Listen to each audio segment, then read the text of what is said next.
Oke, selamat sore Pak Ferry dan teman-teman. Apa kabarnya hari ini? Baik. Baik ya, Baik, Luar biasa, Pak. luar biasa, puji Tuhan. Semuanya sudah siap ya? Ya, Anda siap, kami tegang. Mungkin sudah presentasi tahu ya prosesnya seperti apa, dan mungkin sekarang menikmati gitu. Oke, intermezzo saja tadi ya. Oke, seperti Pak Ferry tadi sudah sampaikan, memang ini adalah kegiatan awal dari yang tadi disebutkan ya, planning. Nah, kita berterima kasih dulu buat presenter yang sebelumnya yang sudah menjelaskan tentang kualitas, proses kualitas, budaya kualitas, cost kualitas, karena ini semua masih saling berhubungan gitu ya. Mungkin juga ada sedikit-sedikit disinggung di topik perencanaan kualitas ini. Nah, kita saat ini sih menginginkan presentasi ini berjalannya bisa dua arah ya. Jadi bisa hidup gitu ya. Jadi mohon kerjasamanya. Mungkin nanti akan ada banyak diskusi, akan ada banyak pertanyaan yang kita sampaikan. Jadi kita sama-sama belajar di sini ya. Bukan berarti kita yang presenter ini sudah benar-benar memahami juga, tapi kita mau coba belajar sambil nanti Pak Ferry yang akan gawangin kita nih, jagain kita supaya kita nggak keluar koridor ya. Ya gitu ya Pak Ferry. siap Oke. Pak Ijwa. Terima kasih banyak Pak. Jadi sekali lagi mohon kerjasamanya, partisipasi kita semua, berusaha untuk mengeluarkan ide-ide atau diskusi yang berkenaan dengan materi yang akan kita sampaikan. Jadi dalam perencanaan kualitas ini ada 5 hal yang akan dibahas sama-sama. Yang pertama adalah definisi dan pentingnya perencanaan kualitas. Yang kedua, manajemen proses. Yang ketiga, manajemen quality project. Dan yang keempat, alat-alat perencanaan kualitas. Dan kelima, implementasi perencanaan kualitas di dunia pendidikan. Lalu ada diskusi ini bisa nanti ada di depan, di tengah, dan di belakang. Jadi have fun hari ini ya. Semoga berjalan dengan baik. Oke, untuk membahas pertama, saya akan berikan kepada Pak Steven untuk menyampaikan poin pertama sampai dengan poin ketiga. Terima kasih. Silakan Pak Steven. Baik, apakah suara saya sudah terdengar, Bapak Ibu? Aman Pak. Sudah. Sinyal saya sangat tidak stabil. Bapak Ibu, saya izin matikan kamera. Ya, Pak. Ya, jadi kita akan membahas tentang quality planning begitu Bapak Ibu. Nanti akan ada diskusi, mohon kerjasamanya begitu ya. Yang pertama itu tentang pengertian mengapa apa sih tentang quality plan ini, kemudian isinya apa, kenapa ini penting kita pelajari begitu ya. Jadi untuk yang pertama, slide selanjutnya.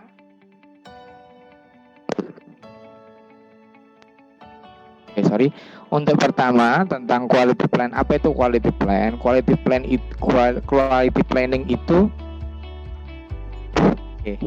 quality planning itu adalah informasi yang terdokumentasi yang menyediakan kegiatan atau metode yang akan diambil untuk mencapai tujuan dan memenuhi persyaratan yang akan ditentukan.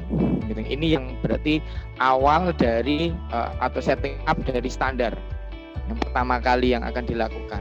Dan di dalamnya berisikan tujuan, kemudian alokasi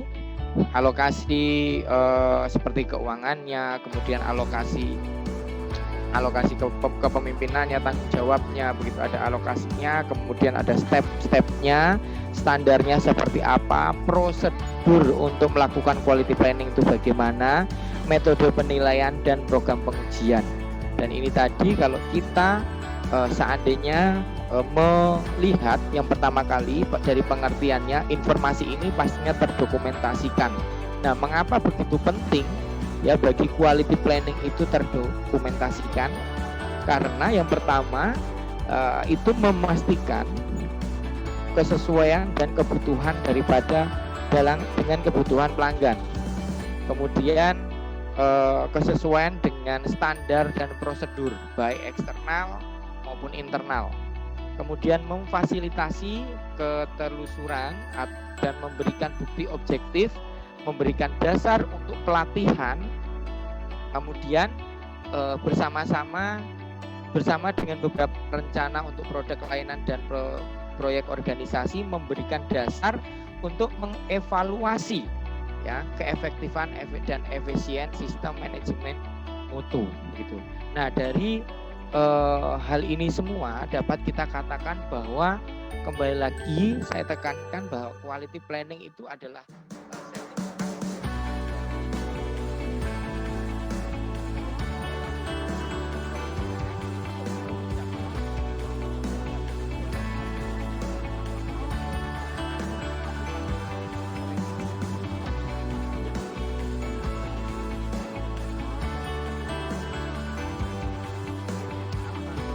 metodenya apa untuk penilaian, kemudian ada juga program pengujiannya itu seperti apa. Jadi hal itu di dalam quality planning itu ada.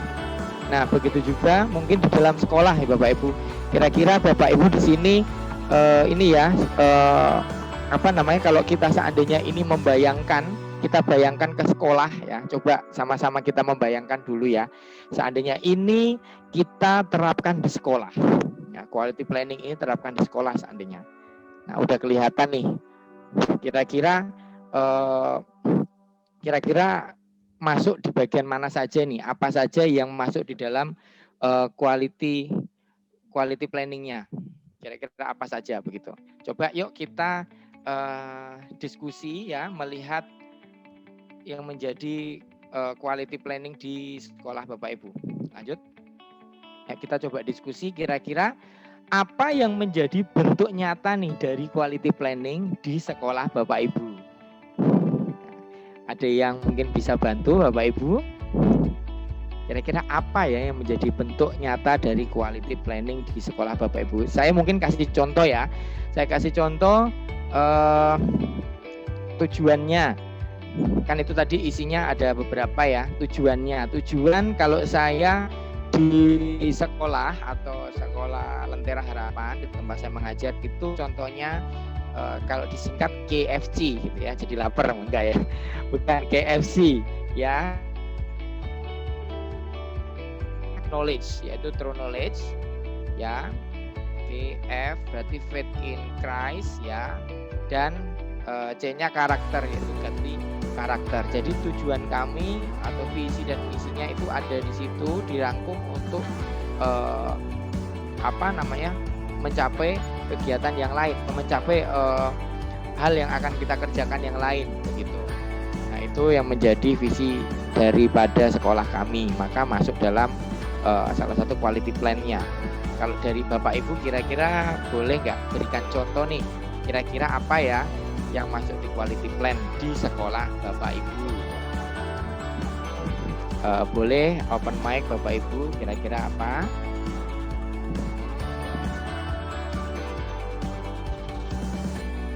Ini suara saya masuk ya Bapak Ibu ya? Masuk Pak. Mari Bapak Ibu sharing tentang quality planning yang ada di sekolah Bapak Ibu. Sekolah Bapak Ibu kira-kira apa? Oke, Pak Stephen dan Pak Yosua, saya coba juga ya.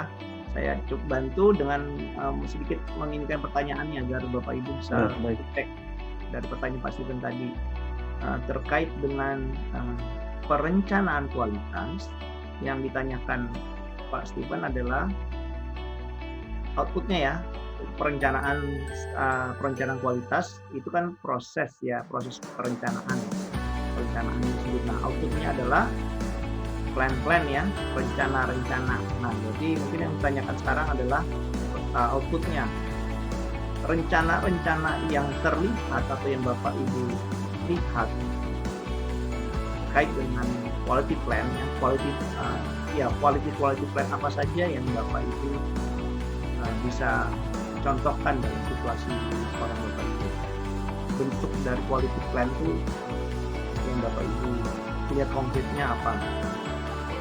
Tadi nanti mungkin bisa ditambahkan dengan proses pembuatan dari acara tersebut atau perencanaan kualitasnya bagaimana. Tapi yang ditanyakan adalah output atau rencananya, bentuk rencana itu seperti apa sih gitu. Apa yang dimaksud dengan rencana kualitas gitu. Nah, itu mungkin. Ya, terima kasih Pak. Ya, makasih Pak Stephen. Selamat sore Pak Ferry dan Pak Stephen, Pak Joshua. Ya, Pak Sore, Bu. Sore Bu, Ya, silakan. mungkin saya mau sharing kalau di tempat Pak Stephen tadi KFC. Nah, kalau di sekolah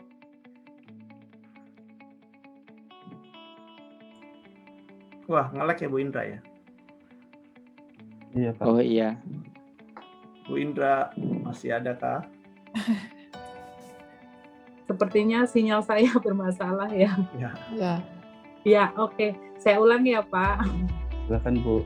Ya, kalau di sekolah saya, outputnya itu adalah menjadi institusi pendidikan sosiopreneur yang cerdas, mandiri, dan penuh kasih. Jadi, dari output itu kami menyusun rencana-rencana, semua rencana yang disusun, goal-nya adalah itu, baik kurikulum maupun kegiatan-kegiatan yang direncanakan, pusatnya adalah untuk membentuk siswa menjadi seorang sosiopreneur.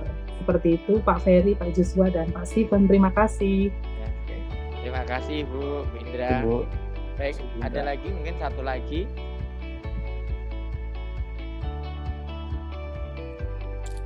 saya coba juga.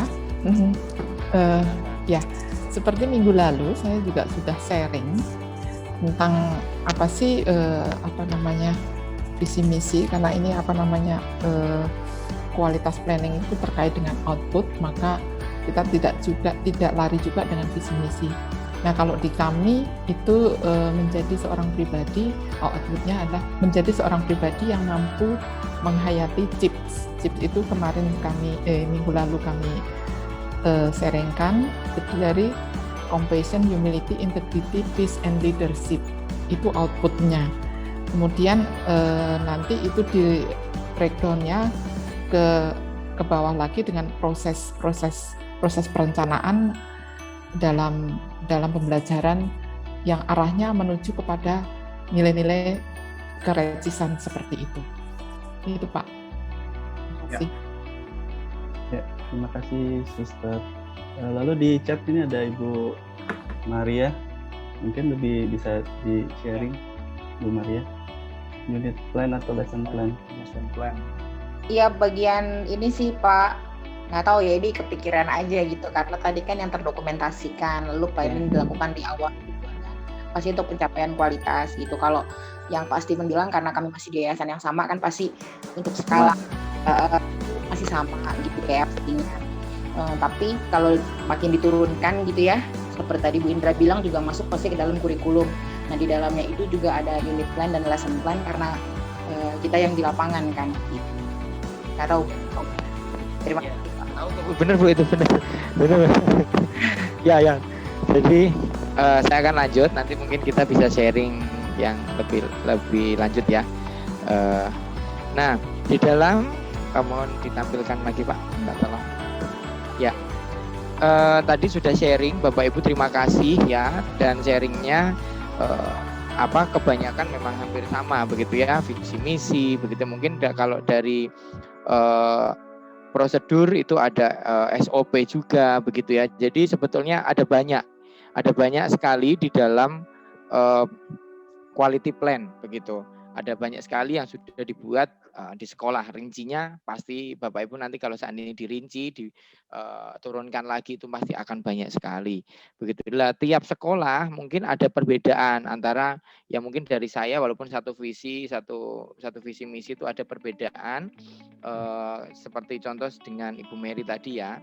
Nah, ada jaminan untuk kualitas, pengendalian kualitas, mengevaluasi dan atau memodifikasi prosedur organisasi untuk membantu memastikan memberikan hasil yang diinginkan. Nah, ketika kita sudah plan seperti itu, pastinya ada pengendalian kualitas, ada pengevaluasian, modifikasi dan lain-lain. Nah, kenapa?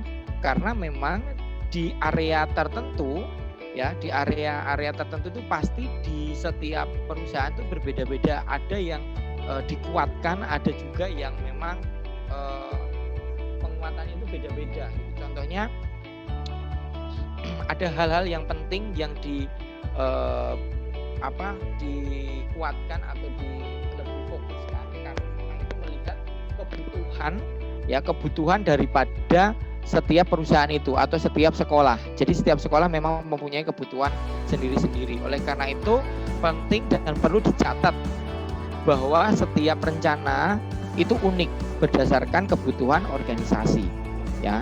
Jadi itu perlu dicatat begitu, menjadi garis bawah.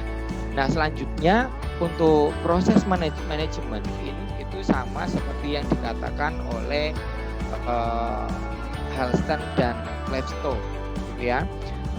Dia mendefinisikan TQM sebagai suatu yang lebih daripada nilai inti, dan bagi mereka itu adalah sistem manajemen. Oke. Nah, sebuah sistem diartikan jaringan komponen yang saling bergantung yang bekerja sama untuk mencoba mencapai tujuan sistem. Ya, jadi itu ada kegiatan ya, ada jaringan komponen yang saling bergantung dan bekerja sama. Kalau bisa diartikan secara dengan kata yang lain adalah manajemen proses itu adalah usaha untuk mencapai kualitas yang sudah direncanakan. Begitu dari berbagai komponen untuk mencapai sebuah tujuan. Tujuannya apa? Tujuan yang sudah dibuat tadi di dalam planning tadi.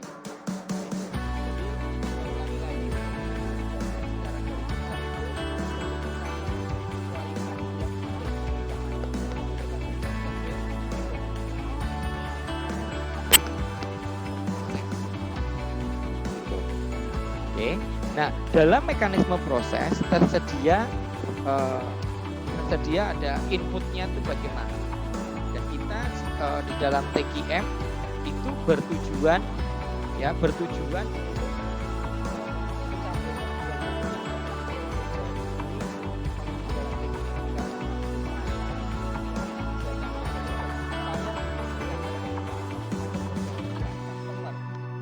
jadi fokusnya adalah ke kepuasan daripada customer begitu. Dan maka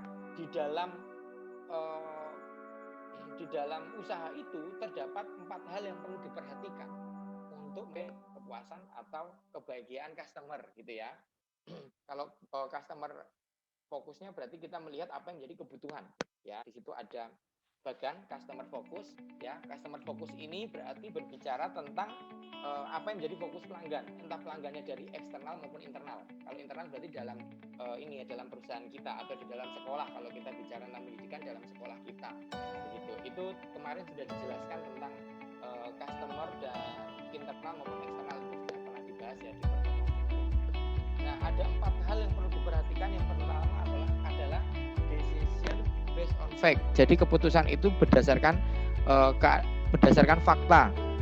Kemudian continuous improvement, mengadakan improvisasi begitu. Kemudian proses fokus berarti dia juga memfokuskan pada proses yang ada, dan komitmen daripada karyawan atau komitmen kalau di sekolah daripada setiap guru maupun pimpinan begitu. Jadi 4 hal itu perlu diperhatikan begitu. Ya, kalau dari contoh ya, mungkin dari saya mau memberikan contoh.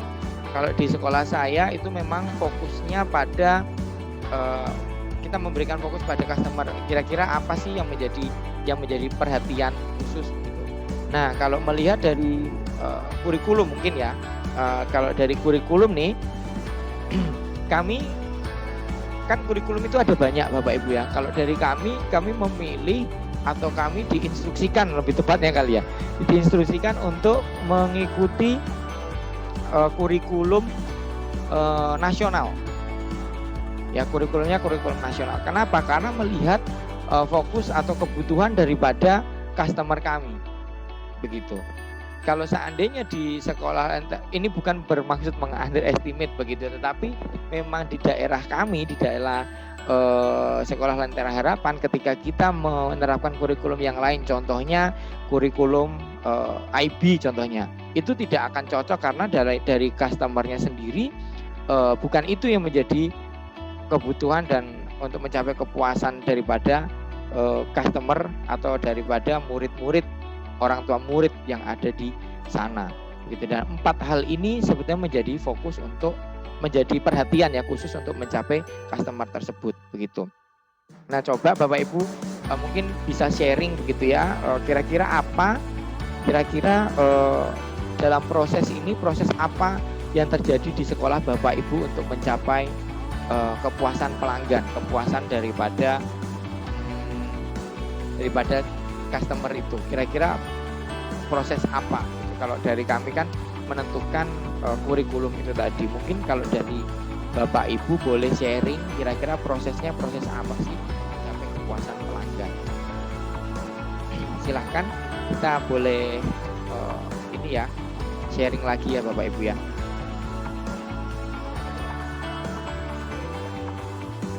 Suara saya jelas ya Bapak Ibu. Saya takutnya ini macet-macet karena gambarnya berhenti-berhenti di sini Bapak Ibu. Saya dengar Pak. Bisa diulangin lagi Pak pertanyaannya Pak.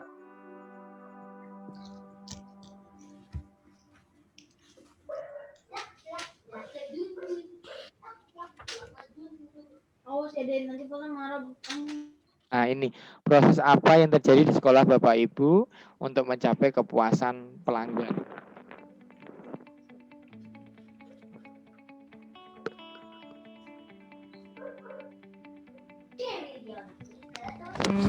Suara saya terdengar? Terdengar Bu Gina. Ya, boleh sharing sedikit ya Pak Steven, Pak Yosua dan Pak Ferry dan teman-teman yang lain. Kalau tadi di sekolahnya Pak Steven itu, tadi Pak Steven sudah mengatakan kalau lebih memilih kurikulum nasional dibandingkan kurikulum IB begitu ya Pak Steven ya. Kalau di sekolah saya itu bukan kurikulumnya yang dipilih atau bisa diberi masukan oleh pelanggan atau di sini katakanlah orang tua murid dan juga para siswanya sendiri, tetapi di sekolah saya karena menggunakan kurikulum Cambridge IGCSE untuk kelas 9 dan 10, lalu kurikulum IB di kelas 11 dan 12, sekolah saya itu membuka semacam survei yang juga nanti menjadi salah satu hal yang diperhitungkan untuk pemilihan subjek. Jadi untuk pemilihan mata pelajaran yang akan diajarkan kepada murid-murid. Karena kalau melihat dari perkembangannya, ada kadang-kadang di beberapa tahun itu kita tidak membutuhkan subjek yang ini lagi, tapi subjek yang lain lagi yang sudah lebih berkembang itu yang lebih diminati dan juga lebih dibutuhkan untuk untuk perkembangan dan juga kemajuan anak-anak peserta didik kami begitu. Jadi lebih kepada orang tua murid dan juga muridnya itu bisa memilih subjek pelajaran yang akan mereka ambil di kelas 9 dan juga di kelas 11 untuk program Cambridge IGCSE dan juga IBDP. Begitu Pak Steven. Memang setiap tahun ya Bu ya?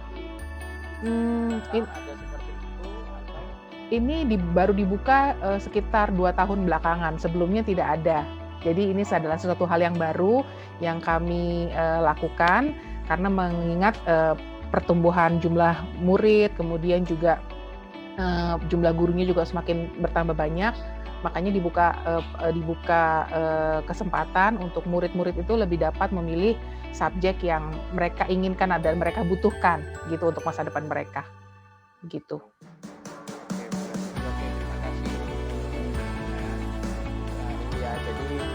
Melihat kebutuhan harus mengadakan survei juga ya Bu. Betul. Dan survei itu bukan satu-satunya penentu, tapi menjadi masukan yang cukup kuat bagi kami, bagi manajemen untuk menentukan nanti subjek apa yang akan ditawarkan kepada murid-murid. Gitu. Oke. Berarti ya terima kasih Ibu Dina. Berarti dari ini ada apa yang tadi sudah sempat kita sharing ya, bahwa ada juga melihat bahwa tidak hanya dari tidak hanya dari based on fakta dan mencari tadi kan sudah melakukan melakukan survei begitu ya, tetapi juga itu sebenarnya sudah di planning dan mencoba untuk membuat improvement juga ya, supaya ya karena melihat keadaan dari Bapak Ibu guru yang sudah bertambah, murid-murid juga bertambah, juga itu berdasarkan fakta hasil resultnya. Kemudian juga ini mencoba untuk improve. Jadi memang di situ diperhatikan sama seperti bagan yang tadi ya Bapak Ibu ya, Bu Gina. Terima kasih Bu Gina sharingnya. Ya itu sudah masuk dalam planning dan prosesnya melakukan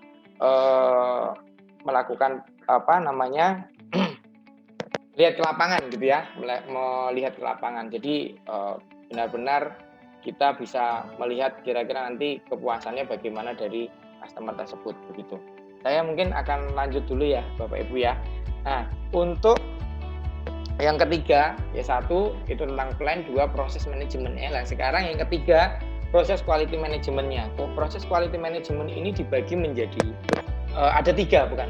Ada 3. Yang pertama adalah quality plan, kedua insurance maksudnya ya. Yang ketiga adalah quality control. Kalau quality plan itu merupakan proses mengidentifikasi standar kualitas yang relevan, yang sesuai dengan kebutuhan. Ya, ada standarnya begitu ya. Kalau insurance itu berarti proses menjalankan apa yang sudah ditetapkan, atau yang sudah direncanakan di quality plan tadi.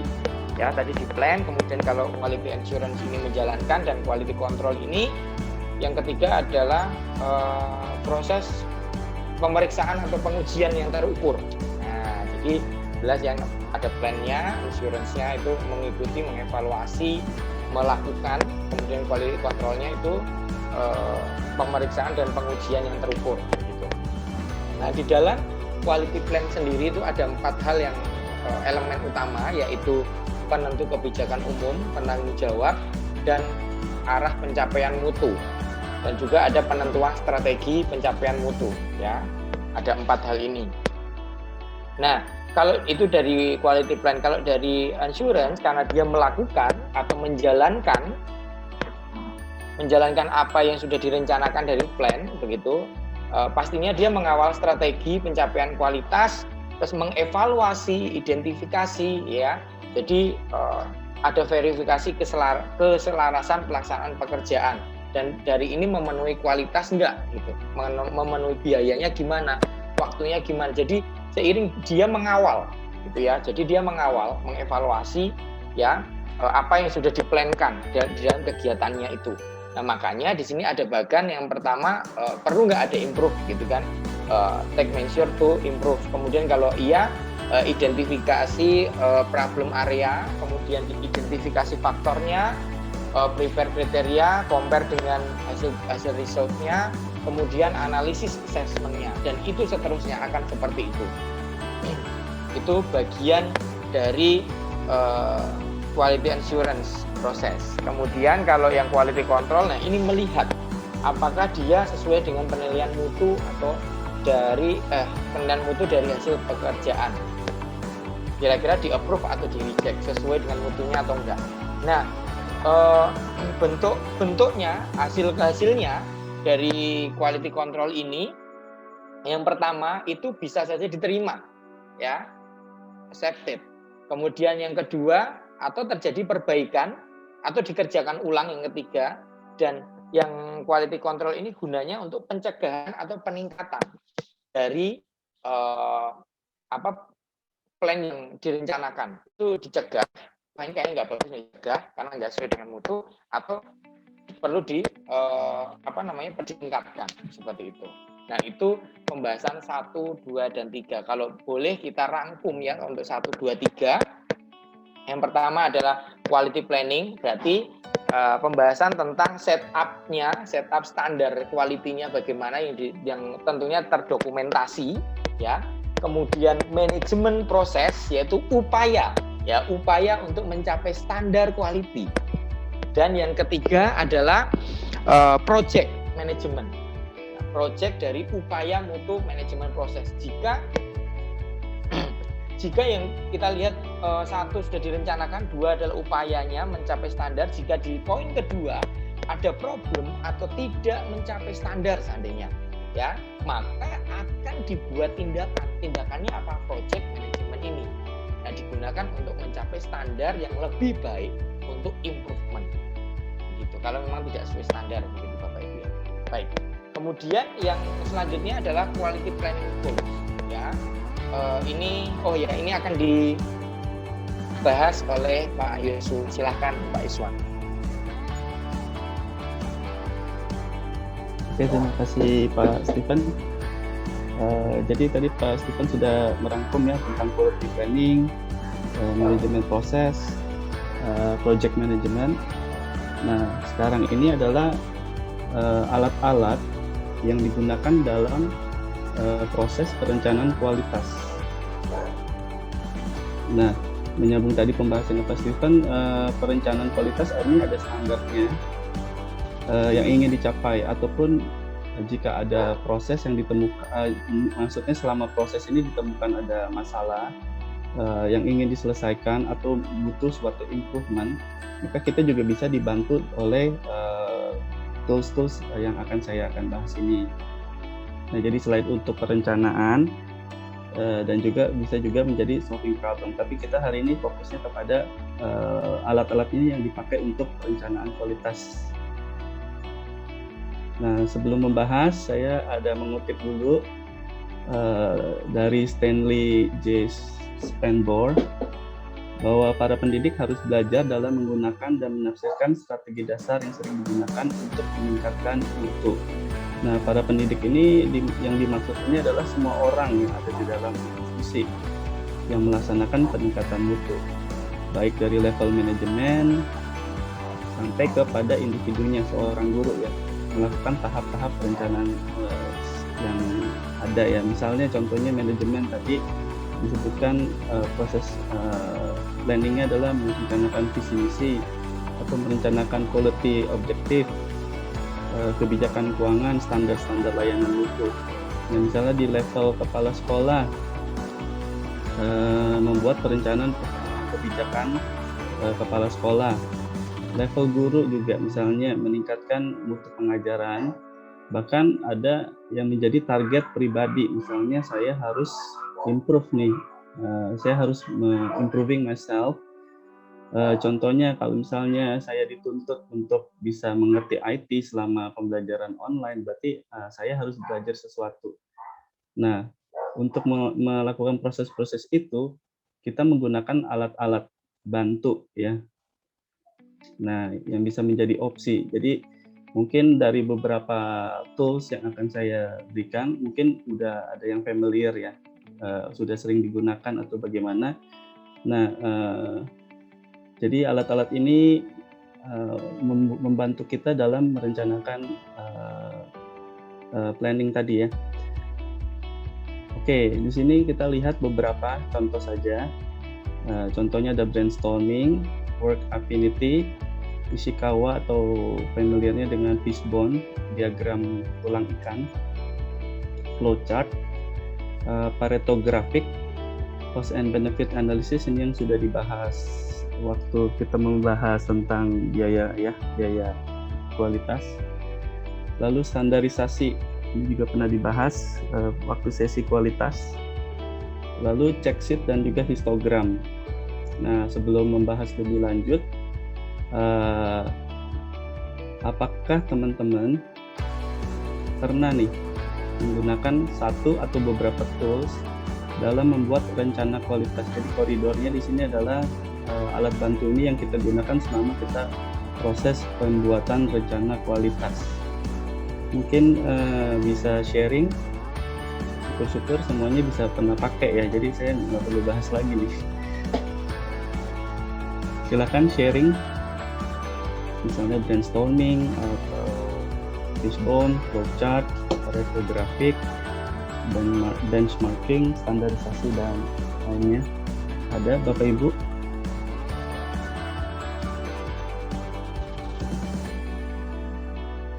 Kalau Pak Steven ada pernah pakai Pak?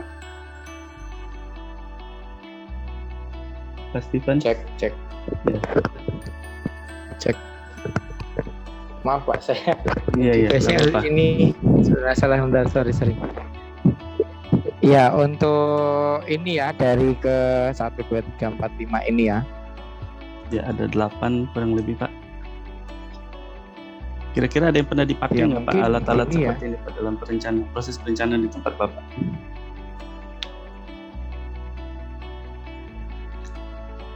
Oke, untuk perencanaan peningkatan untuk kualitas ini kali ya, untuk analisis cost benefit gitu ya. Tapi itu biasanya nanti mungkin dijelaskan sama Pak Yusua lebih ini ya, lebih dalamnya nanti. Nah, itu biasanya dilakukan oleh ya kami dari pimpinan, kemudian ada juga dari bagian bendahara sendiri. Itu nanti dikomunikasikan dengan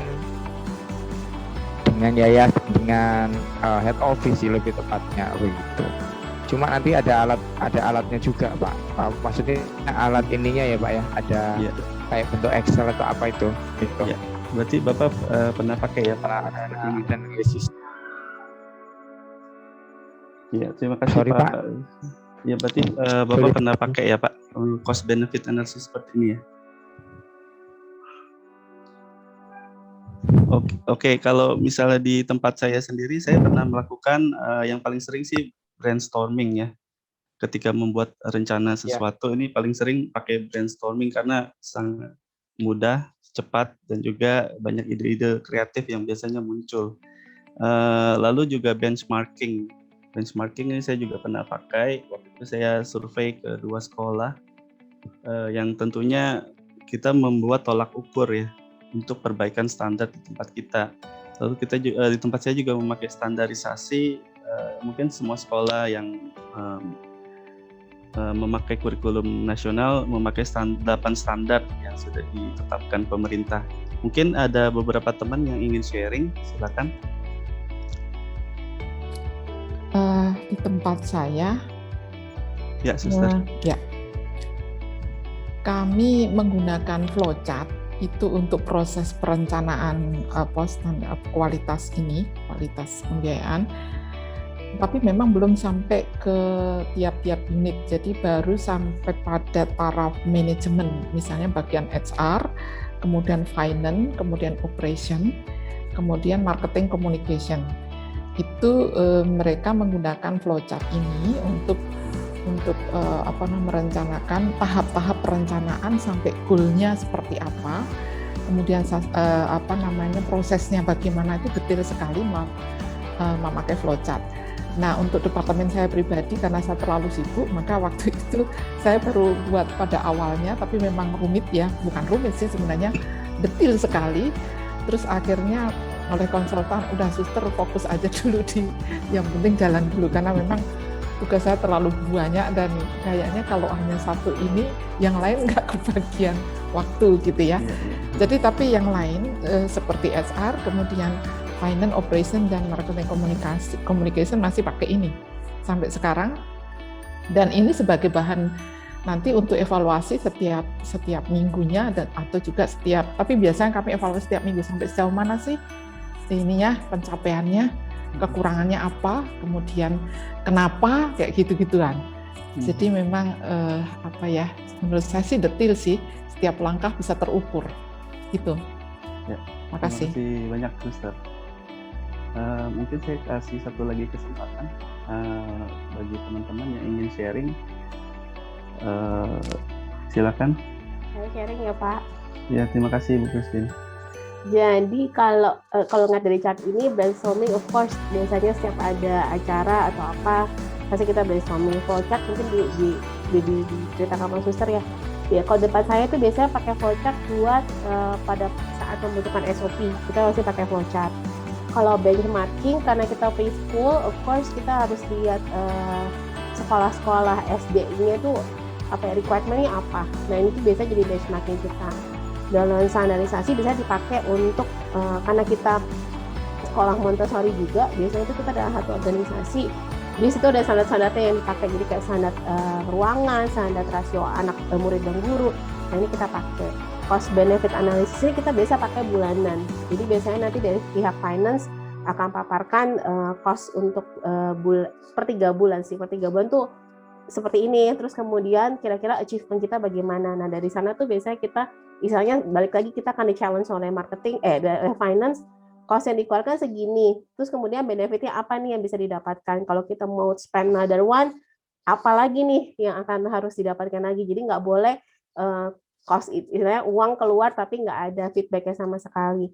Kalau fishbone diagramnya biasanya kita pakai kalau ada masalah sih Pak ya. Kalau we going to solve a problem, biasanya kita pakai fishbone diagram sih untuk melihat sebabnya kira-kira apa ya.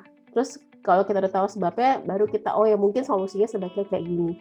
Mungkin itu ya Pak. Kalau untuk Pareto kayaknya saya masih awam sih gitu. Terima kasih. Terima kasih banyak untuk teman-teman yang sudah sharing. Ya, beberapa fitur ini yang alat-alat untuk perencanaan ini memang beberapa sekolah ini sudah banyak pakai. Nah, mungkin saya nggak terlalu menjelaskan terlalu banyak karena mungkin masalah waktu juga. Nanti PPT akan di-sharing, ada videonya juga sebenarnya.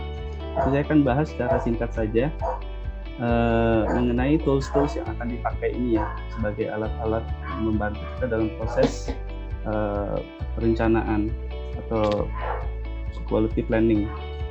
Yang pertama adalah brainstorming ya. Kita tahu ini paling istilahnya jawara ya, paling sering dipakai. Nah, karena brainstorming ini menyenangkan, produktif ya, menghasilkan tadi ya seperti saya bilang ide-ide yang mungkin out of the box yang belum pernah kita dengar sebelumnya. Nah, ini ada beberapa tahapan yang perlu dilakukan ya dalam tahap brainstorming. Nah, saya mau sampaikan brainstorming ini ada 2 sebenarnya. Ada yang terstruktur dan yang tidak terstruktur. Kalau yang terstruktur ini harus melibatkan semua anggota. Nah, anggota masing-masing harus mengeluarkan ide-ide gitu ya. Nah, kalau yang tidak terstruktur open gitu, bebas, siapa yang punya ide silakan.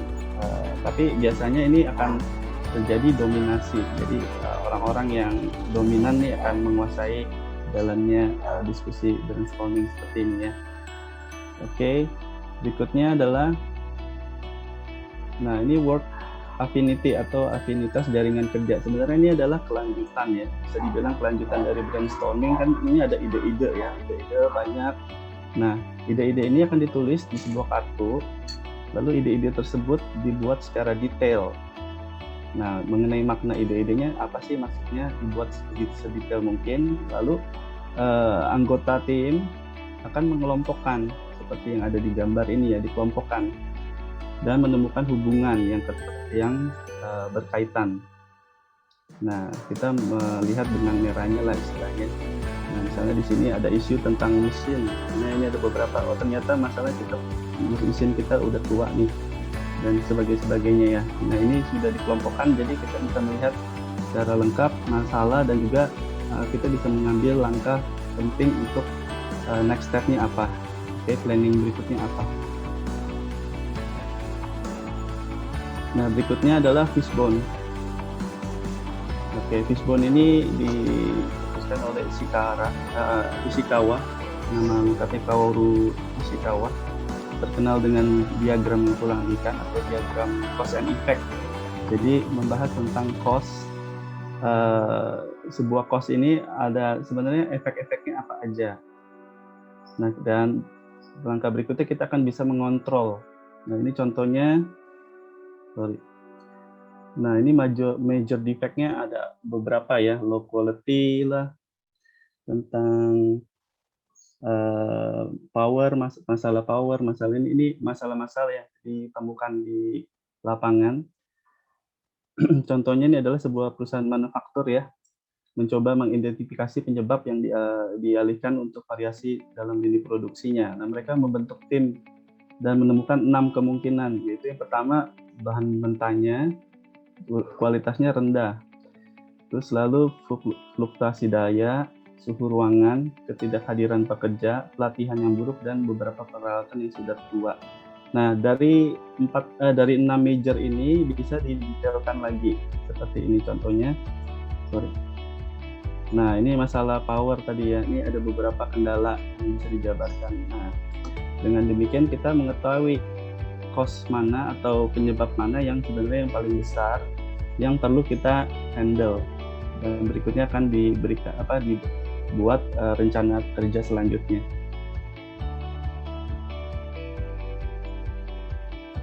Oke, mungkin video saya nggak puterin ya. Nanti teman-teman bisa lihat sendiri videonya. Berikutnya adalah flowchart. Ya tadi Sister sama Bu Christine sudah jelaskan. Nah, flowchart ini sangat detail ya. Biasanya kalau perusahaan manufaktur atau perusahaan ini sangat concern dengan flowchart seperti ini karena langkah-langkahnya tercatat dengan begitu standar mutu itu terjamin ya. Standar itu dapat terjaga. Nah, ini ada contohnya misalnya penerimaan murid ya, pendataannya seperti apa, kalau sibling seperti apa. Ini sudah ada semacam panduan ya dari flowchart ini sehingga orang yang menggunakan ini tidak salah langkah. Ini juga ada videonya, nanti mungkin bisa dilihat lagi ya. Nah, yang berikutnya adalah Pareto, dikenal juga dengan prinsip 80-20. Oke, ini Vilfredo Pareto sebenarnya pertama kali meneliti tentang distribusi kekayaan. Dia bilang mayoritas kekayaan ini berada di tangan minoritas ya dari populasi. Nah, ada perkembangannya bahwa 80% problem itu bisa berasal dari 20% proses. Nah, untuk mengidentifikasi 80% problem, maka terlebih dulu diperhatikan 20% proses peningkatan mutunya. Nah, mungkin untuk lebih jelasnya saya puterin video untuk yang ini ya. Saya juga expert di sini. Oke, saya akan sharing.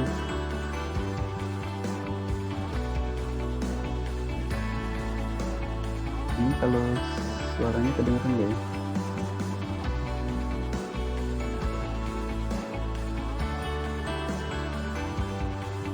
Kecil, Pak. Suaranya masih kecil. Kecil, Pak.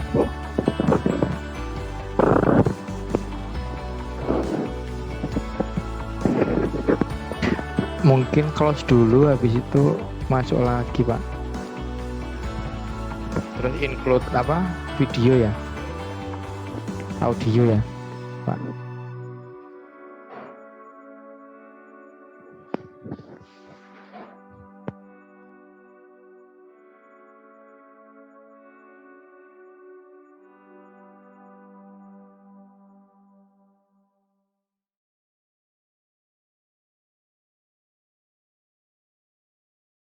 sigmasociety.org. So now let's talk about the Pareto chart. So really what it does is it helps us display and sort the causes of process defects. What are the source of those things? And it follows something called the 80-20 rule. Now first, let me give you a few examples of this 80-20 rule so you get some idea of what we're talking about here. So 80% of traffic tends to be on 20% of roads. So there's a small percentage of roads where most of the traffic exists. And 80% of wealth is in the hands of 20% of people. And 80% of sales come from 20% of our customers. Given all the revenue our company may generate on an annual basis, the truth is that most of that comes from a small subset of our customers. Now in Lean Six Sigma, we would say that 80% of our defects come from 20% of our inputs. We may have lots of inputs to our process, but there's probably a small portion of them that are contributing to the defects that we're seeing. So here's an example. Let's say that we're seeing shipment delays in a shipment process. That's a defect. We're trying to understand what's causing that, what's contributing to it. And so we track data about shipment delays and what's causing them, and this is what we see. Most of the time, a shipment gets delayed, it's caused by payment issues. So with the Pareto chart, it's going to be sorted by the most occurring issue on the left and the least occurring issue on the right. So we've got payment issues, stockouts, inspections, and local traffic that are contributing to the shipment delays. But it looks like payment issues are the most occurring issue. And here's a question. We could adjust our shipment process to avoid local traffic in this case, but would it help? So if we go back to our Pareto chart to look at the sources of those defects, we see that local traffic is really just a small contributor to those shipment delay defects. And so it's probably not going to help us that much. A Pareto chart helps us to think about what our priorities should be. We ought to try to address payment issues first to solve most of those defects. And I really like this cartoon. So it's showing a Pareto chart. And you can see that the biggest priorities are actually falling on top, or going to fall on top of the guy who's getting too caught up in the small details, the things that just don't matter as much. Some causes are just not worth our time. A Pareto chart is a great way to prioritize where we should focus our improvements. So here's another example. This is going to be talked about in a separate video when we walk through Pareto charts in Microsoft Excel. But let's imagine you own properties in New York City, and you're trying to analyze complaints submitted by your tenants.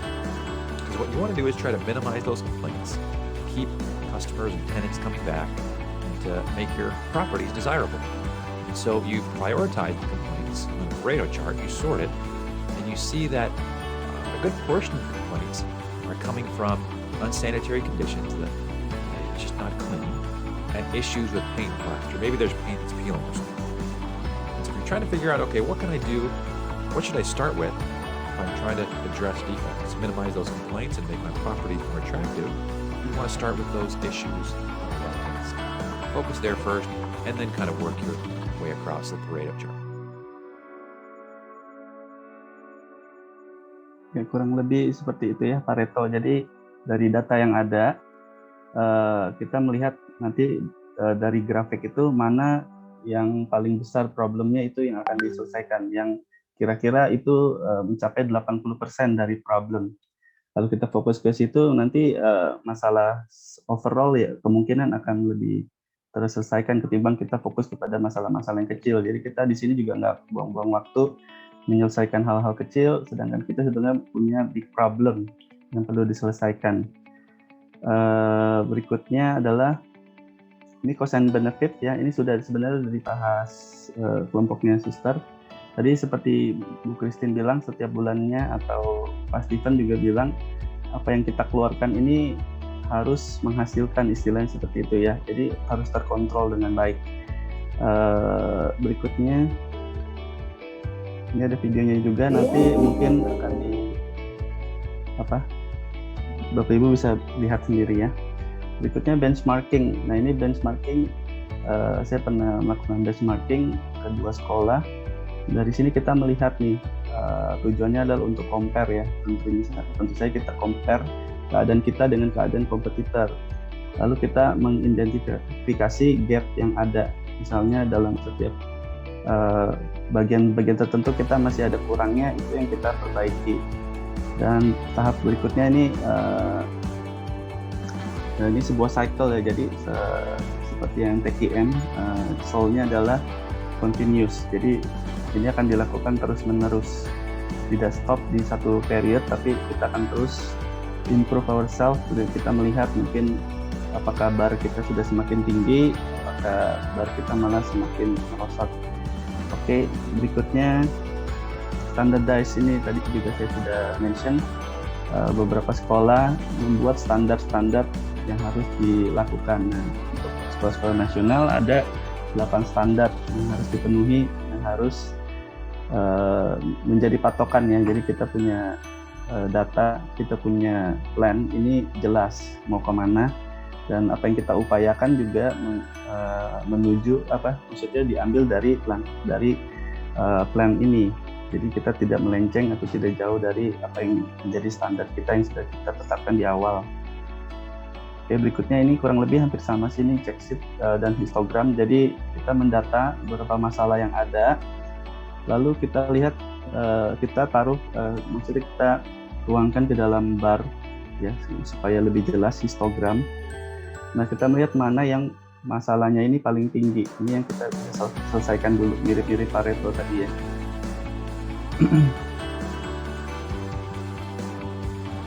Oke, videonya nanti juga Bapak Ibu bisa lihat. Oke, nah berikutnya adalah implementing quality planning in educational setting.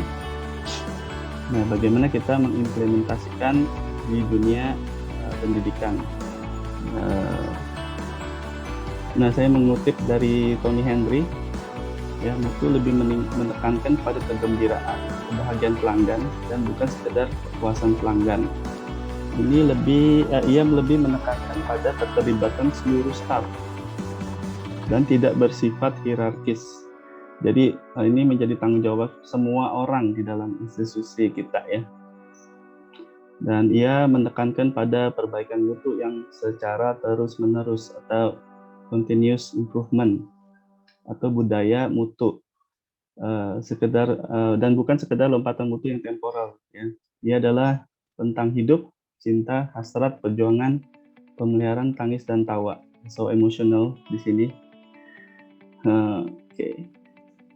Nah, dalam mengimplementasikan ini adalah beberapa strategi, ya, dari proses pengembangan strategi mutu yang efektif itu harus mencangkup visi misi yang jelas, fokus pelanggan yang jelas, strategi untuk mencapai misi, keterlibatan seluruh pelanggan, ya, baik internal, eksternal, dan dalam mengembangkan strategi. Lalu pemberdayaan staf dengan cara menghilangkan kendala, ya, kita bantu mereka supaya mereka bisa berkontribusi dengan baik dan bekerja sama untuk mengembangkan cara kerja yang efektif seperti itu, ya. Lalu penilaian dan evaluasi efektivitas institusi dalam mencapai tujuan yang berhubungan dengan pelanggan. Nah, ada beberapa langkah penting dan sederhana, ada beberapa poin. Yang pertama adalah ini dalam mengimplementasikan perencanaan kualitas di sekolah. Yang pertama adalah kepemimpinan dan komitmen terhadap itu harus datang dari atas. Nah, seperti dibahas tadi oleh Steinberg, harus dari yang paling atas. Akan menjadi usaha yang sia-sia jika inisiatifnya itu tidak berasal dari atas. Nah, makanya kita mengajak para pimpinan ini harus datang dari beliau-beliau ini, ya, dari yayasan atau dari kepala sekolah yang punya spirit untuk pengembangan mutu di sekolahnya, ya. Nah, berikutnya adalah membuat pelanggan gembira adalah tujuan TQM. Lalu kita harus menunjuk fasilitator mutu. Jadi kita menunjuk beberapa orang atau satu orang, ya, tergantung dari kapasitas dari sekolah Bapak Ibu, ya. Misalnya memang tidak punya orang khusus, ya bisa diambil dari guru atau staf untuk menjabat sebagai fasilitator mutu. Nah, lalu kita membentuk kelompok-kelompok pengendali mutu dan juga menunjuk koordinator. Mungkin yang Ibu Indra pernah sharing di sekolahnya ada ini, ya, Bu, ya. Ada orang-orang agent change of change, ya, kemarin, ya. Iya. Ada leadernya dan juga ada agent-agentnya, ya. Betul. Iya, kurang lebih seperti itu. Tempat Ibu Indra sudah diimplementasikan. Nah, lalu yang F, mengadakan seminar manajemen senior untuk pengawasan evaluasi program. Ini maksudnya apa? Ini maksudnya kembali ke poin yang A tadi. Nah, karena harus dimulai dari yang paling atas, kebanyakan senior-senior ini, manajemen senior ini kemungkinan ini pemikiran yang sudah lama atau yang belum update. Makanya perlu diadakan seminar khusus untuk mereka nih, sehingga mereka bisa mengerti, menginginkan, dan mereka bisa menurunkan pesan perubahan ini kepada tim. Ya, menganalisa dan mendiagnosa situasi yang ada. Nah, proses perencanaan strategi mutu harus dianalisis dengan baik sehingga seluruh institusi perlu menjelaskan tentang di mana posisinya sekarang, mau kemana, dia itu jelas gitu, ya. Nah, proses ini sangat menentukan seluruh proses mutu yang ada. Nah, tadi saya juga udah bahas yang poin H ini tentang benchmarking. Selain kita melihat ke diri kita juga bisa melihat ke luar. Apakah kita sudah oke, sudah baik atau belum. Nah, kita bisa melihat dari mungkin guru, secara simpelnya guru yang sudah maju, kita bisa belajar dari dia, atau tokoh-tokoh pendidikan, atau sekolah lain yang memang sudah baik, ya, dalam menjalankan TQM. Lalu kita mempekerjakan konsultan eksternal. Ini opsional karena seperti Suster juga udah sharing, biayanya lumayan mahal, ya. karena tidak semua sekolah bisa afford ini. Jadi biasanya kita kalau mau pakai konsultan ini mereka yang mengerti tentang memang sistemnya ya, seperti contohnya ISO 9000 kalau di dunia industri atau BS 5750. Nah, tapi kalau memang kita sekolah kita mau pakai jasa konsultan, sebaiknya kita harus seleksi juga nih ide-ide yang diberikan, karena mereka kan secara general atau secara pengalaman mereka. Nah, ide-ide mereka ini harus disaring, diseleksi sehingga sesuai dengan pendekatan atau sesuai dengan culture atau sesuai dengan apa yang dicita-citakan dari sekolah kita. Nah, jasa konsultan ini sangat baik ya untuk memberikan kita arahan tentunya ya. Yang kedua melatih, yang berikutnya memberikan kayak coaching kepada kita, dan terakhir mereka bisa menyediakan audit atau penilaian atau evaluasi. Jadi setelah proses konsultasi mereka mencapai kepada suatu kesimpulan dan juga plan rencana-rencana yang akan sekolah kita lakukan untuk pengembangan mutu.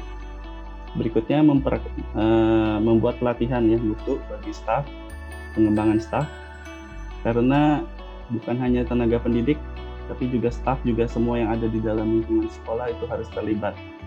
Dan kita juga harus mengkomunikasikan pesan mutu ini kepada semua orang. Jadi semua orang itu aware gitu ya, ada awareness di dalam sekolah kita tentang mutu TKM ini. Lalu juga mengukur biaya mutu, tadi sudah disampaikan, ada toolsnya juga. Berikutnya, nah kita ada tadi bahas alat-alat yang bisa dipakai, ada chart, ada macam-macam, tadi ada standar. Berikutnya akan selalu evaluasi program secara interval atau secara teratur. Nah, berikutnya saya akan discuss lagi nih, ada Q&A. Jadi kan tadi kita sudah bahas 3 poin ini ya, quality planning itu adalah setting up atau standar quality yang akan kita capai. Ini biasanya terdokumentasikan dengan baik. Ini poin 1. Yang kedua adalah manajemen proses atau upaya-upaya untuk mencapai standar quality. Dan yang poin 3 adalah project management, yaitu adalah project dari upaya mutu manajemen proses. Nah, ini saya ada beberapa poin. Sebenarnya ini adalah merancang sistem mutu sendiri. Jadi misalnya sekolah kita tidak bisa afford konsultan, kita bisa mengikuti langkah-langkah ini nih untuk dipakai di sekolah kita sebagai rancangan mutu di sekolah kita. Nah, diskusinya seperti apa? Jadi seperti ini. Jadi nanti saya akan mengeluarkan poin-poin seperti ini. Nanti Bapak Ibu akan menentukan ini adalah tahapan poin 1, quality planning, atau poin 2, manajemen proses, atau project. Gitu ya. Jadi misalnya contoh A, pengembangan institusi dan perencanaan strategis. Ini memberikan visi jangka panjang dan juga mengkoneksikan dengan program-program yang akan dijalankan. Nah, nanti Pak Stephen jadi jurinya nih, jadi hakimnya. Bapak Ibu jawabannya benar atau salah. Sebenarnya sih nggak benar salah, tapi lebih ke sharing aja, lebih ke sharing. Nah, Bapak Ibu nanti harus menyampaikan alasannya kenapa ini merupakan 1 atau quality planning misalnya, atau kenapa ini 2 manajemen proses, atau kenapa ini 3. Kurang lebih seperti itu ya. Apakah dimengerti? Boleh thumbs up? Ya, mengerti Pak. Oke, saya tes dulu nih 1 untuk Pak Stephen. Iya Pak. Nah, oke Pak, kita kan mau merancang sistem mutu sendiri nih Pak.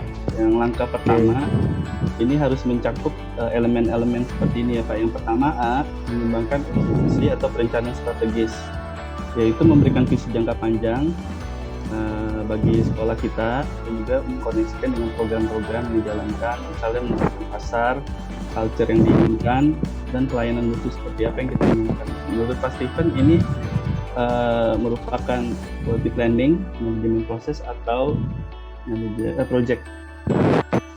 Oke, kalau dari saya masih di tahap pertama ya. Masih di tahap pertama quality planning. Kenapa? Karena di sini masih perencanaan ya. Dikatakan ada perencanaan, menentukan pasar, culture yang diinginkan dan memberikan pelayanan mutu yang terpadu begitu. Artinya di sini masih jadi sebuah visi begitu. Masih perencanaan strategis. Jadi itu masih di planning. Masih di planning ya Pak. Oke. Satu ya, alasannya itu Pak. Nah, Bu Mafi ada yang ingin ditanyakan? Ya, yang tadi mau tanya dong Pak, jadi kayak kan tadi sempat disebutin ada fasilitator mutu, kemudian ada koordinator mutu. Saya masih nggak terlalu ngerti nih bedanya fasilitator mutu sama koordinator mutu apa. Kasih ya. Iya. Berarti kita balik ke bahan yang tadi ya.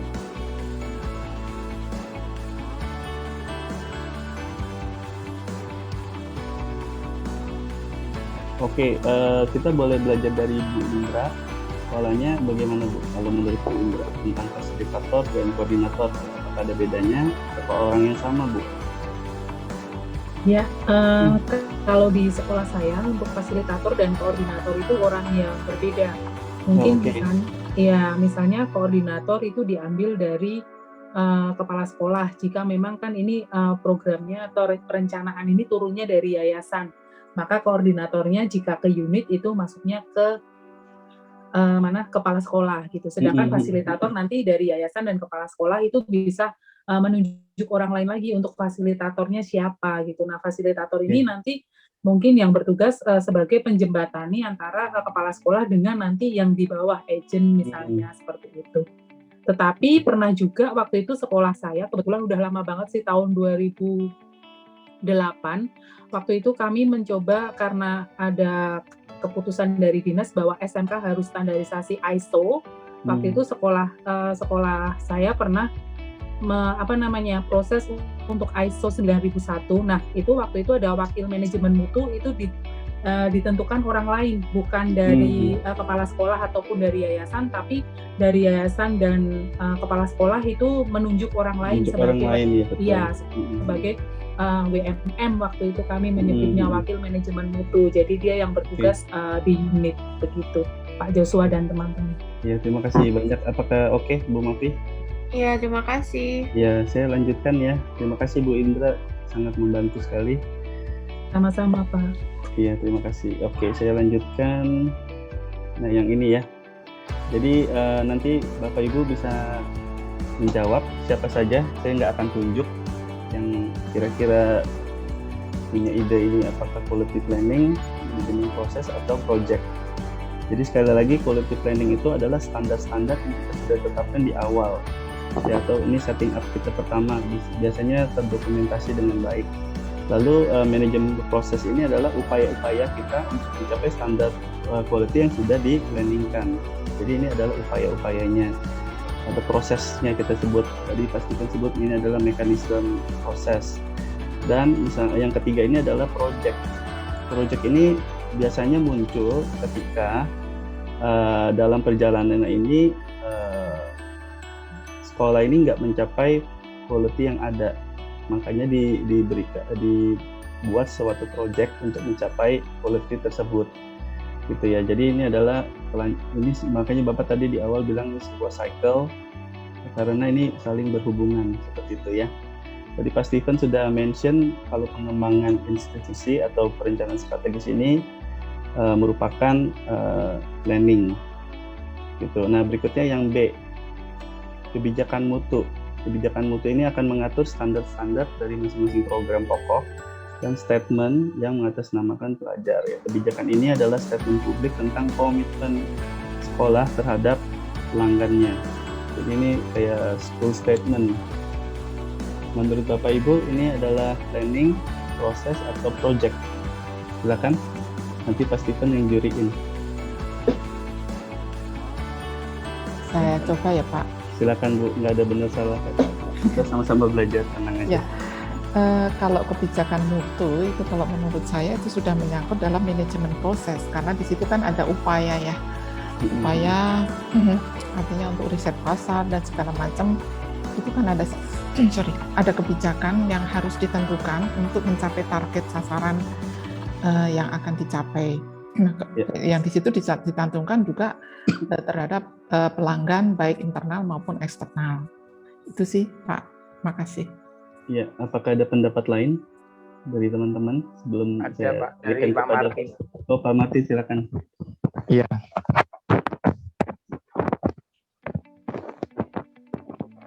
Silakan Pak Martin.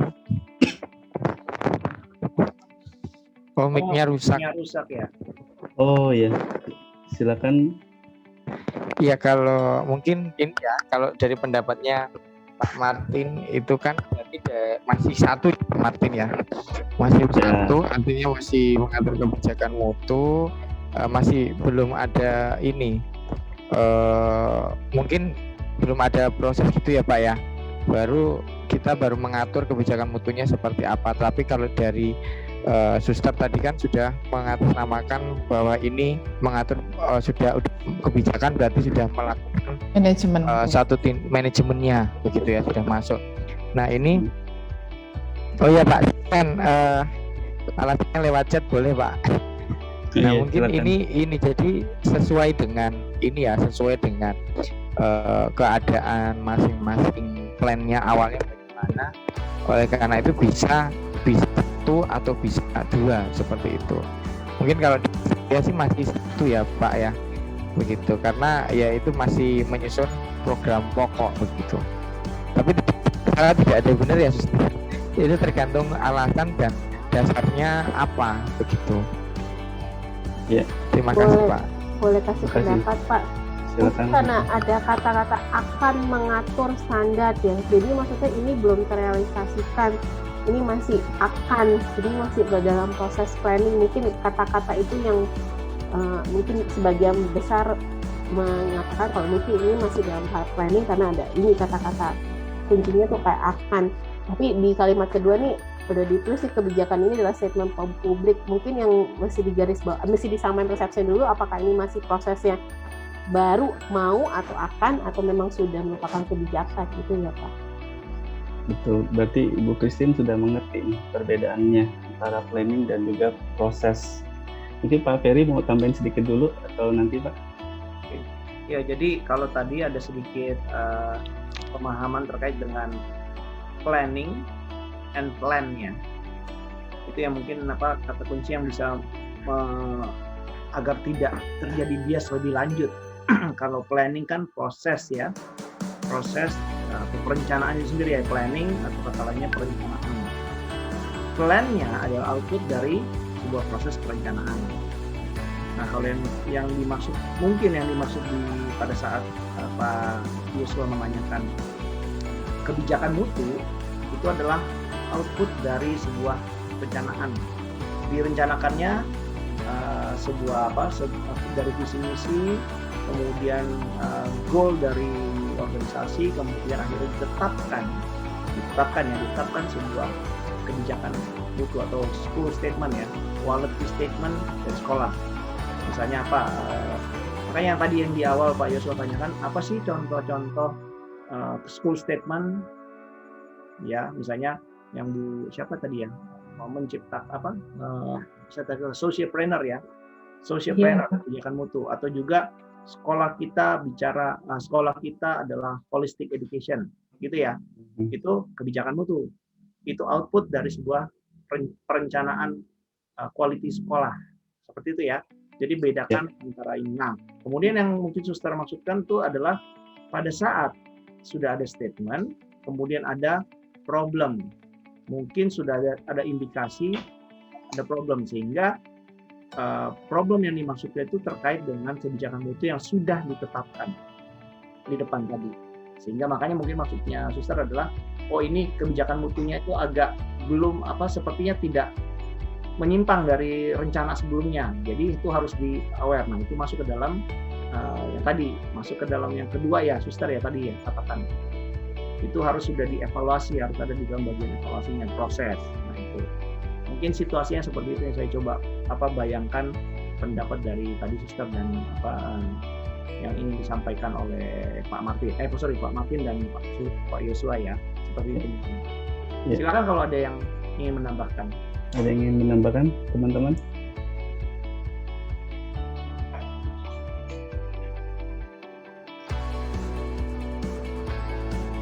Oke, kalau tidak ada saya lanjut ya berikutnya ya. Boleh ya Pak? Ya, silakan. Oke. Berikutnya dalam rancangan sistem mutu sendiri, poin ketiga adalah tanggung jawab manajemen. Di sini mengatur peranan badan. Jadi mengatur peranan badan yang akan memerintah dan tim manajemen senior serta tanggung jawabnya. Silakan apakah ini planning, product dari planning, atau manajemen proses atau project. Silakan.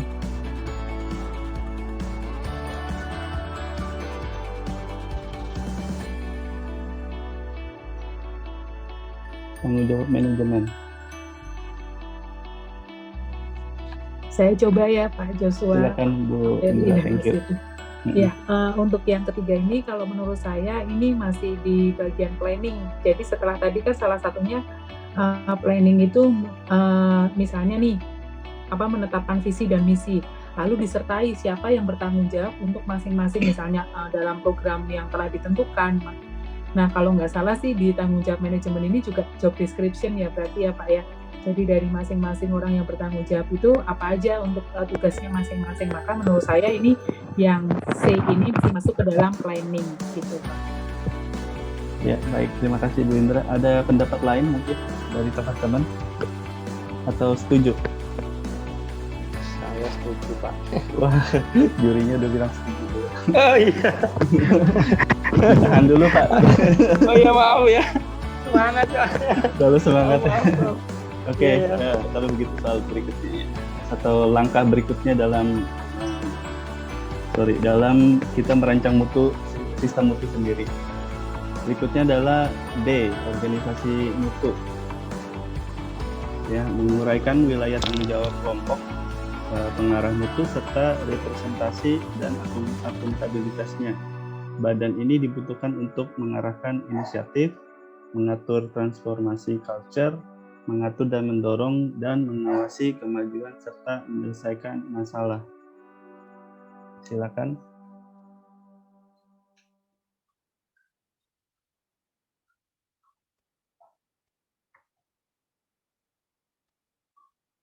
Ya, jangan malu-malu. Silakan Bapak Ibu. Tidak ada benar salah ya, kita saling sharing aja di sini. Silakan pendapatnya. Ini saya kangen suaranya Romo loh.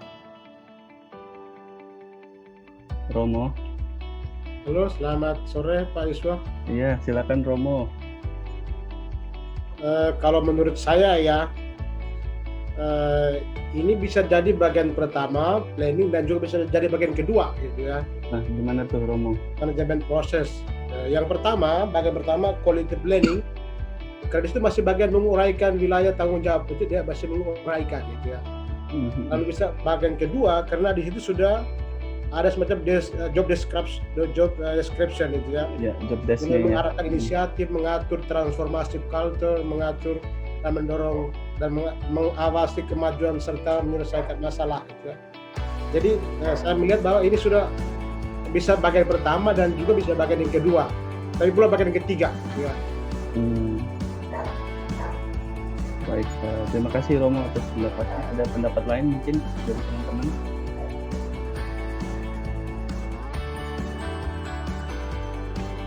Oke, kalau tidak ada saya langsung ke Pak Stephen. Gimana Pak Stephen? Ya, dan di sini tetap menguraikan wilayah tanggung jawab kelompok pengarah mutu serta representasi dan akuntabilitas. Ini masih bagian menguraikan tanggung jawab gitu ya. Juga walaupun di sini ada kata badan ini dibutuhkan untuk mengarahkan inisiatif, mengatur transformasi culture begitu. Ini kalau dari kami melihatnya masih menguraikan tanggung jawab. Kalau masuk di planningnya itu alokasi ya. Itu kan ada alokasi tanggung jawab, alokasi biaya, itu di part-partkan. Jadi kalau dari kami melihatnya itu masih di plan begitu. Bagian ya di 1 ya. Ya, masih di produk dari planning ya Pak. Oke, terima kasih. Berikutnya pemasaran dan publisitas. Ya, institusi harus memberikan informasi yang jelas tentang apa yang akan ditawarkan dalam program-program pembelajaran kepada calon pelanggannya. Informasi ini jelas, terdokumentasikan, dan dipersiapkan dengan baik. Contohnya materi marketing seperti flyer, website, iklan, brosur. Harus jelas, akurat, dan harus sering diupdate. Menurut Bapak Ibu, bagaimana?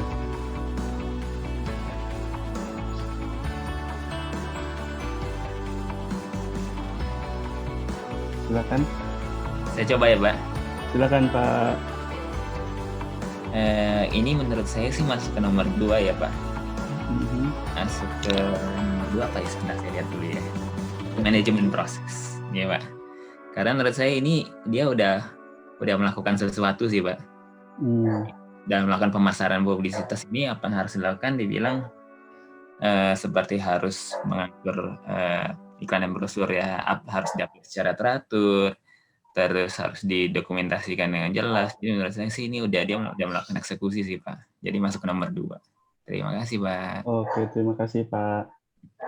Mungkin ada pendapat lain dari teman-teman yang masih kurang setuju atau setuju, silakan. Boleh di-chat kalau misalnya mic-nya terkendala.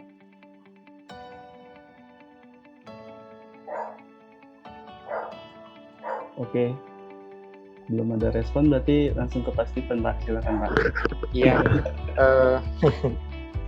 Ya, saya jadi goyah nih dengan ini Pak. Ya, tapi kalau secara ini ya, yang maksudnya menurut kami ini institusi harus memberikan informasi karena ini masih informasi dan masih planning ya. Didokumentasikan. Ya, terdokumentasikan. Jadi informasi yang didokumentasikan seperti itu masih planning. Begitu, even dia masih melakukan tindakan, tapi tindakannya masih untuk kedepannya karena ini kan mempersiapkan ya Pak. Untuk flyer, website, mempersiapkan materi-materi itu. Yeah. Jadi masih planning. Gitu. Yeah. Bu Jessica tadi jawab ya. Ya, Bu Jessica ada chat ya. Oke. Ya, planning. Ya, berarti Bu Jessica sependapat dengan kelompok kami. Kalau Pak Ferry ada mau menambahkan mungkin di poin? Ya, ini menarik karena berusaha untuk melihat praktis dari sudut pandang konsep kan ya. Jadi kalau tadi kita coba membuat ini dalam 1, 2, 3 ya. 1, 2, 3 itu satunya adalah planning ya, plan atau documented quality standards. Kemudian yang kedua adalah kita coba lihat implementasinya.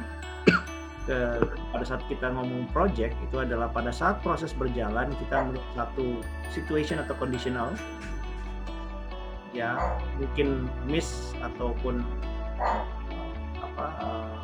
error yang terjadi, kita bisa improve dengan mengadakan satu project. Pun project itu bisa saja dari awal itu maksudnya setelah kita tetapkan standarnya, mungkin kita belum bisa masukkan dalam satu proses, maka kita coba buat dalam satu skala percobaan gitu ya. Misalnya kita mau coba learning method yang mungkin unusual atau apa, tapi itu belum kita cobakan secara masif secara sistem, maka kita coba dalam satu experiential tadi gitu ya. Nah, itu base gitu ya. Nah, itu ya, jadi dilihat dari sudut pandangnya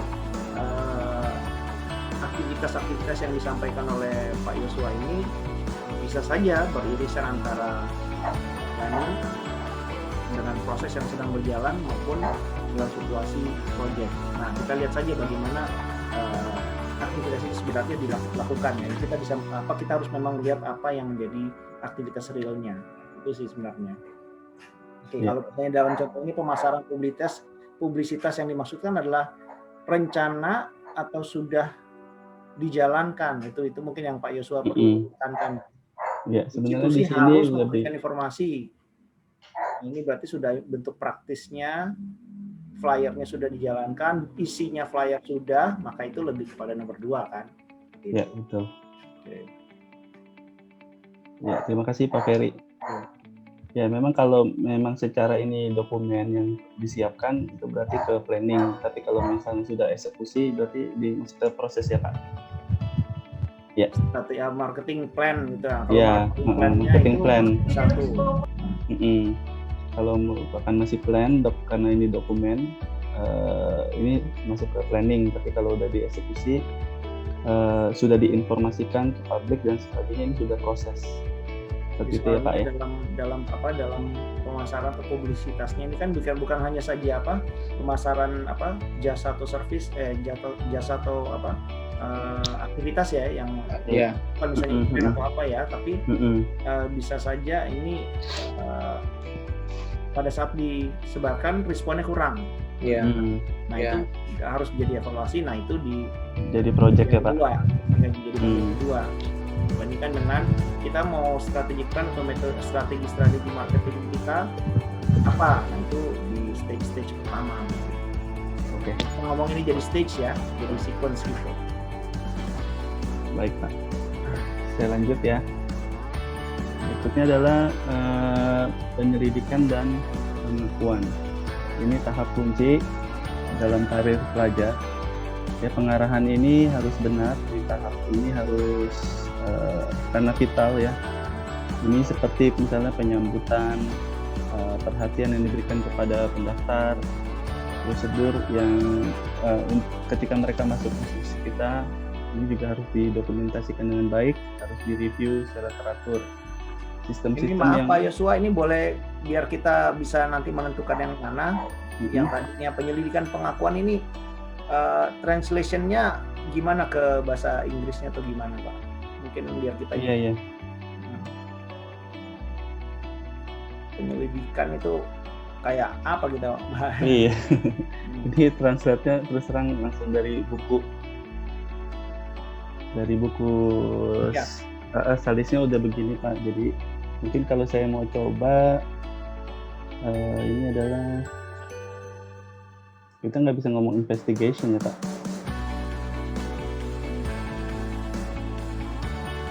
Apa ini maksudnya ini lebih ke siapa nih? Lebih ke aktivitas apa ya?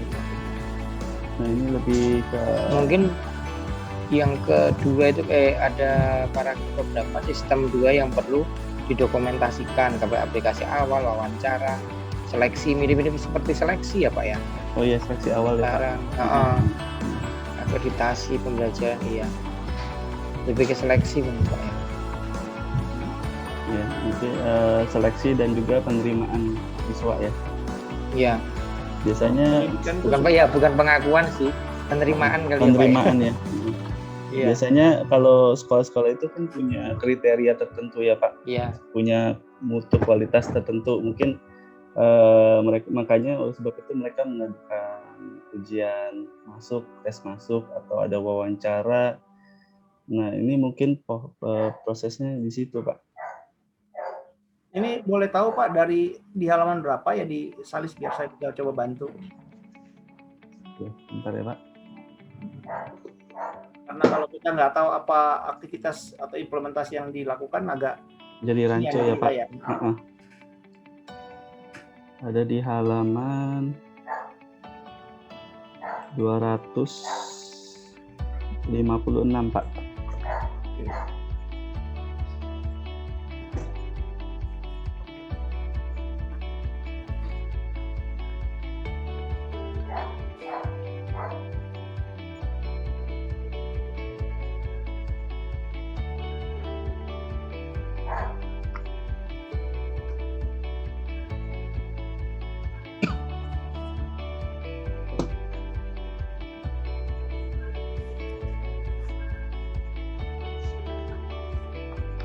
Ini perancangan proses mutu ya.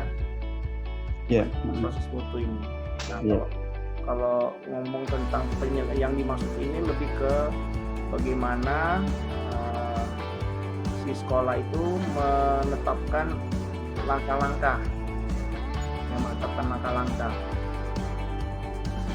Ya, Ini untuk sistem untuk sekolah itu nanti prosedur ada- masuk ya Pak. Iya, ada bukan Prosedur hanya masuk. prosedur masuk ini ya. Ada juga bicara semua proses asesmennya Iya. siswa juga. Jadi ini masuk ke udah bisa masuk ke 2 ini. Yes, ya planning dan proses.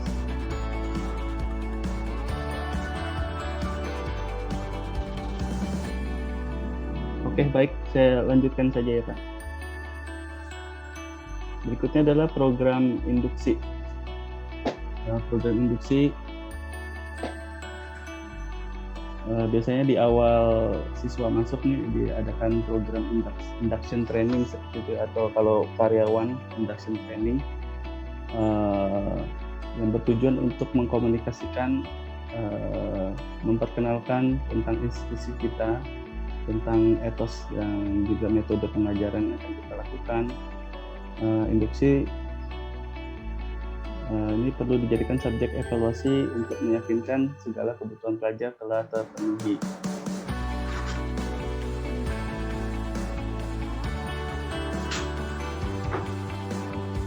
Ya, silakan Bapak Ibu, apakah ada pendapat tentang ini? Kita sama-sama sharing pengetahuan kita.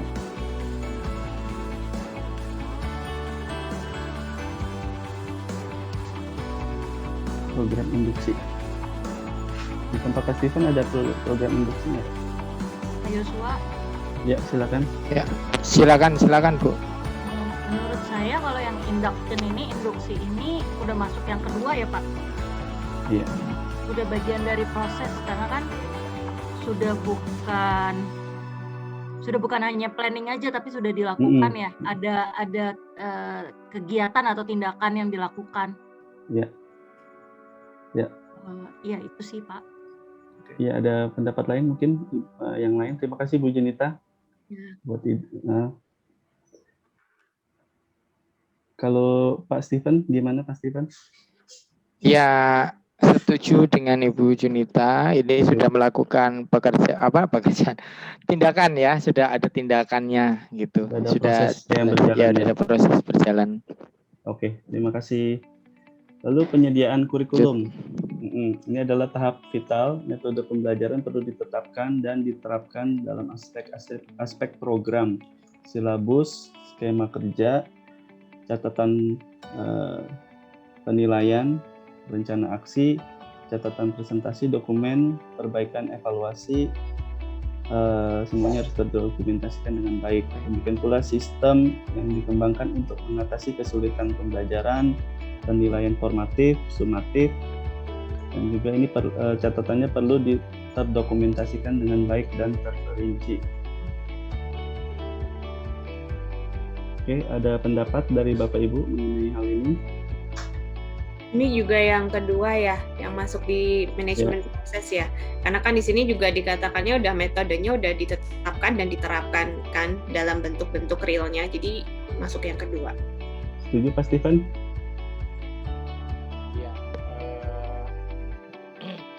Ya, maksudnya kalau ini sudah penetapan ya, sebetulnya kan kalau kita lihat ini merupakan rencana penilaian, rencana aksi, rencana presentasi, semua sepertinya rencana, tetapi di awal sudah dikatakan bahwa ini ada penetapan.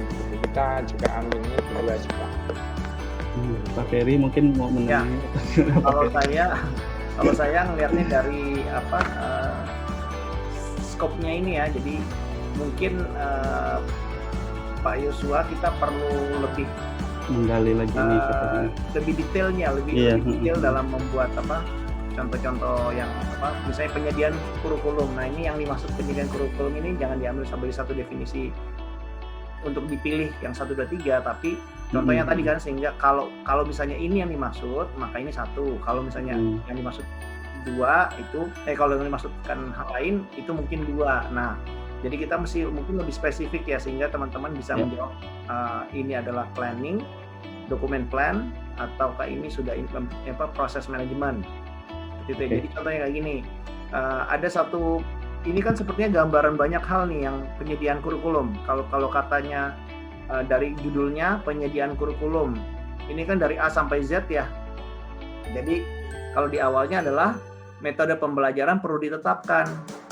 Nah ini kan sebenarnya menjelaskan tentang penyediaan kurikulum itu apa saja dan seperti apa wujudnya. Nah kalau misalnya ngomong perlu ditetapkan, maka itu adalah pasti plan ya.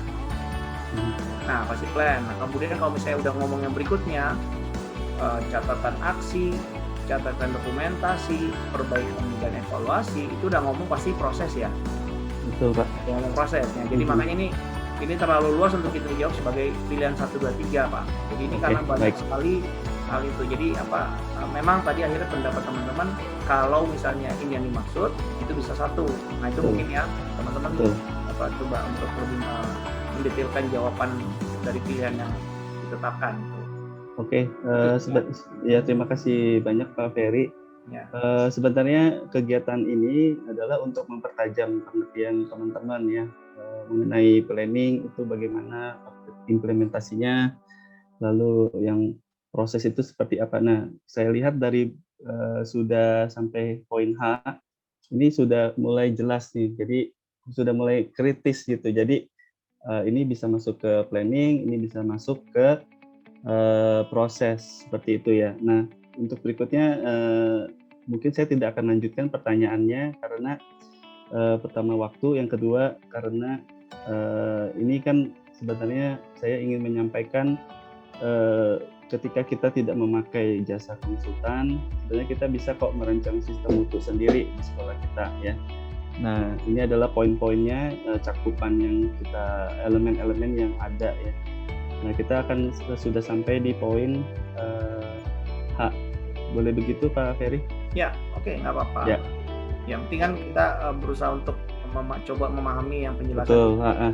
Apa itu, apa quality planning itu apa, kemudian ya bagaimana caranya kita melakukan planning itu dan apa saja yang kita perlu perhatikan terkait dengan planning yang sudah kita tetapkan. Oke. Betul. Dari Pak Yusua, Pak Stefan ada yang ingin ditambahkan dulu sebelum saya coba untuk mempertajam? Ya, Bu Novin.